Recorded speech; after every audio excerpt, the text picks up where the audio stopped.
Hey guys, it's Missy from Shimmerz, and I have another layout process video to share with you today. Now I have moved from the design team to the education team, so now you can find my process videos for Shimmerz on the Shimmerz YouTube channel as well as my own personal channel. So today's layout was inspired by this beautiful piece of pattern paper from the Amy Tan Finders Keepers collection from American Crafts. I love the pink and the orange colors in this.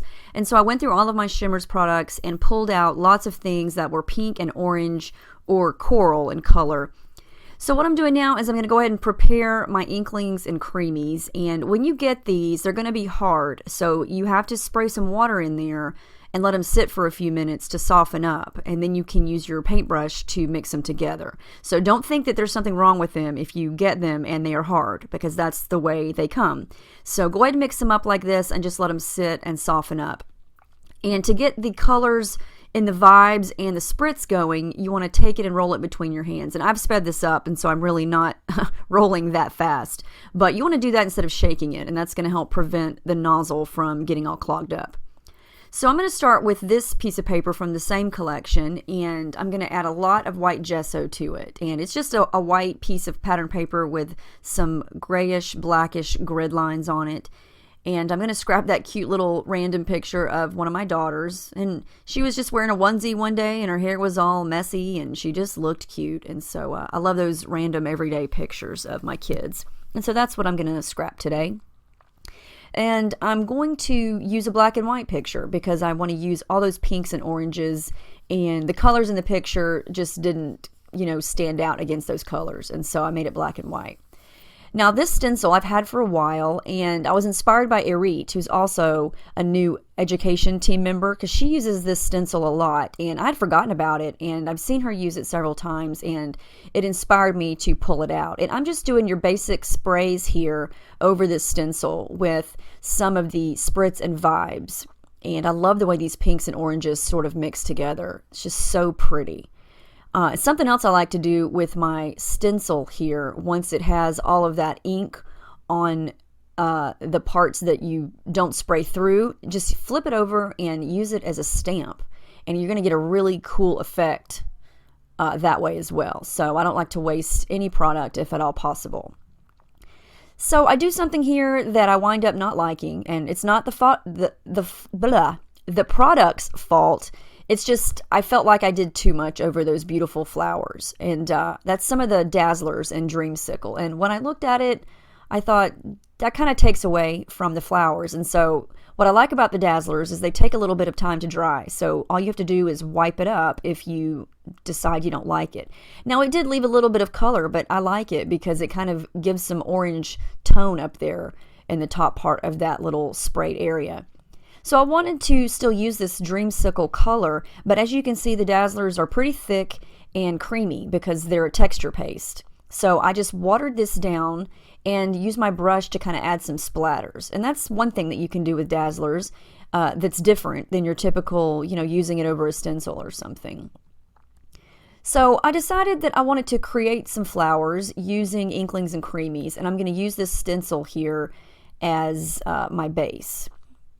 I had an idea floating around in my head, and I thought, okay, I'm going to try this. So I'm going to use the brush here and just sort of paint in the open spots of this flower. And this is going to be messy. I want it to look kind of artsy and messy. It's not going to be a perfect flower. And since I am using liquids here, it's going to run a little bit underneath the parts of the stencil, and that's okay. And it also, if you're going to try this, it's going to depend on how much water and how much paint you put on your brush. You can use just a little bit and it probably wouldn't run as much, but I love how that looks. It's a messy, watercolory looking flower. And so I'm just going to give it a little bit of heat here just to dry it because I want to make a couple of these. And I decided to just use the paper that I used to absorb the excess ink in the beginning, just because it already had some color on it, and anything that's already on there is going to add to what I'm trying to do here. So I decided for this one I'm going to use my finger, and it definitely made a difference. The color wasn't as dark. I think it's because you don't have nearly as much paint on your finger as you do on a paintbrush. And as you can see there, it's a little bit different. It just depends on the effect you're going for. Never be afraid to use your fingers on any of these products, because finger smudging gives you an excellent effect, and it's totally different than a brush. And as you can see there's so much more paint on the brush than when you just barely dip your finger in there. And look how much darker that is. That's what I love about these products, is you can pretty much use anything. You could use a foam brush, you could use, a small paintbrush. So many things that you could do here. And I'm mixing and matching the Inklings with the Creameez, and look how shiny. So I just love how these turned out. I'm going to fussy cut each of these out, and when you use the Inklings and Creameez together, you get a really cool effect, because the Creameez dry they look satin when they dry. They have this really pretty satin sheen, whereas the Inklings have a shimmery, sparkly effect. Look how pretty that is. Oh my goodness. I love, love, love these products. They're so pretty. So I'm going to kind of go overboard here with the pinks and the oranges, but hopefully it's not too Pepto-Bismol for you here. I'm going to stick with this collection here and use some of the papers here. I wanted to use that paper that first inspired me, and I'm just going to use a little bit of it because it is pretty busy. And I'm going to go with a horizontal design here, and I'm just going to kind of create a base for those flowers to sit on and for my photo to sit on. And the cool thing about what I did with those flowers is that when they dry and I cut them out, they just naturally curl up a little bit. And so that's perfect for flowers because it just gives them a little more realistic look. So I'm going to play around here with the design of where I want to put things. You can see how the flowers just kind of stick up there. They're not going to lay flat. And I love that because they're flowers, and it makes them just look so much better, I think. So I'm going to play around with some of the embellishments in this Amy Tan collection, and some of the things just matched so perfectly. I just had to use them. That little sticker there, it matched perfectly. I love the colors, and I love the variations that all of these Shimmerz products have given me here. And that's why I would say the more you can use, the better, because you're going to get such a variety of lights and darks. And when some of the colors blend together, you get a new shade. It's just really fun to experiment with all of these different products and all of the colors. Now I did a little bit of stitching here. You can't really see, but in the middle of all the circles, or not circles, flowers, I did some white stitching, and then I did some pink stitching underneath the horizontal border pieces there. And I'm just doing some splatters here with a couple of the Spritz and the Vibez. That's another technique I love, is the splatters. And now I'm going to go for some of these rub-ons. I love rub-ons. They're just too fun. Now something I did find is they didn't want to rub on as easily, since I do have some product already on the page. So if you are going to use rub-ons over any type of spray liquid or paint, go very slow and make sure you rub them on pretty good, because with that texture there, they don't want to rub on as good. So I'm going to add a little bit of thread underneath my picture before I stick it down, and I did add a little bit of tissue paper under it. I didn't want to add any more pattern paper under the picture just because I felt like it would be way too much pink, and it just would take away from those flowers. I wanted those pretty flowers to kind of stand out behind the picture and kind of make it look like her face is, kind of coming out of the flowers, if that makes any sense.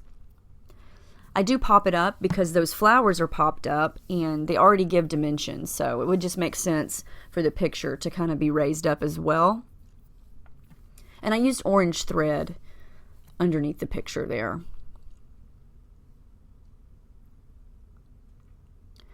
So I went through my stash of stamps, and I have not used this set yet. It's a Heidi Swap set that I found on clearance at Hobby Lobby a long time ago, and it's for planners and calendars and things like that. And this is honestly random. I just saw it and thought, I want to use those numbers, and there's no reason or rhyme or reason as to why I wanted to put numbers on this layout. I just felt like doing it, and so I'm going to line up all of the numbers, and I'm just going to stamp them. And they're open. They're not solids, so they're not going to make a huge, bold impact. It's just going to be, a subtle little design element in the bottom there. So I go 1 through 9 And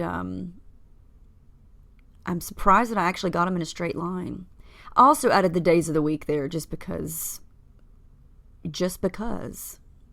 Again, no rhyme or reason. I'm going to use some of those thickers, and these are some little stickers I can't even remember. I got them at Michael's a long time ago, and I use them for little bitty things like this when I want a small word in between big words in my title. And the title is going to be Love This Messy Hair. And I'm going to use my little tweezers there to get the I dotted because it's so tiny I couldn't grab it with my fingers. Now it's white and you can't read it, and so I'm going to take my black Sharpie and outline it so it sticks out.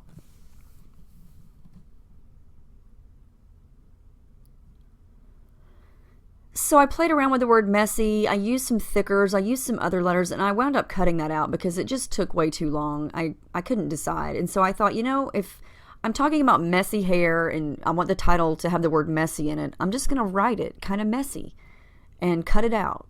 And so that's what I did here. Sometimes I like to do something like that, and that's how I did it.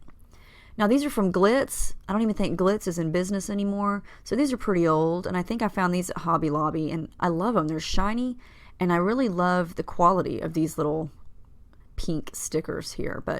So it's going to be Love This Messy Hair, and I tossed and turned over how I was going to finish this title. I was going to do the word hair really big and the word messy really small, but nothing looked right. So I finally just said, you know what, this is what the title is going to be, and this is where it's going to go, and it's going to be fine. And so that's how it was. So now I'm going to play around with some embellishments, and I've got some little flowers here and some feathers and things. I don't wind up using any of the feathers. I think these are from an old studio calico kit called Snippets. I've had it for a long time, and it's just been sitting on my shelf, and I thought, I'm going to go through there and see what I've got. And so the little black flower and then this little circle that says You're My Fave, I pulled those out, and so I'm going to tuck those in and use those. And I wanted, bits of black here and there. Since the photo is black and white, I've got the black in the title, and so I wanted to make sure that I got some little pops of black here and there, and so the stamping also takes care of that. I do have a couple of crepe paper rub-ons, and then I'm going to pull out a couple of flair buttons. I'm going to use 2 from a Flair for Buttons, and the one on the left that says Smile is an old one from October Afternoon. I think it was from one of the Daily Flash collections. And I'm going to give these, a couple of these little black thread nests, whatever you want to call those, just to kind of add a little more pop of black and to kind of make them stand out a little more. Now this is called Before Dawn. I believe it's a Vibez. And just add a couple of dark splatters there. And it dries almost a silvery gray color. And I'm going to add a couple of these enamel hearts. And then my journaling and the date. And I think that's going to wrap it up. I really, really like how this turned out. I love how I was inspired by one piece of paper and how that color scheme really stood out to me, and I really like it. And I hope that you guys enjoyed watching this. I hope this inspires you to try some of these Shimmerz products. Please let me know if you have any questions on any of these products. Check out our Shimmerz Shorts videos. They answer all your questions about all of these products. And stay tuned for more, because I'll be showing you lots of different techniques and things that you can do with all of these products. So thank you so much for joining me, and there is my list of supplies, and have a great day.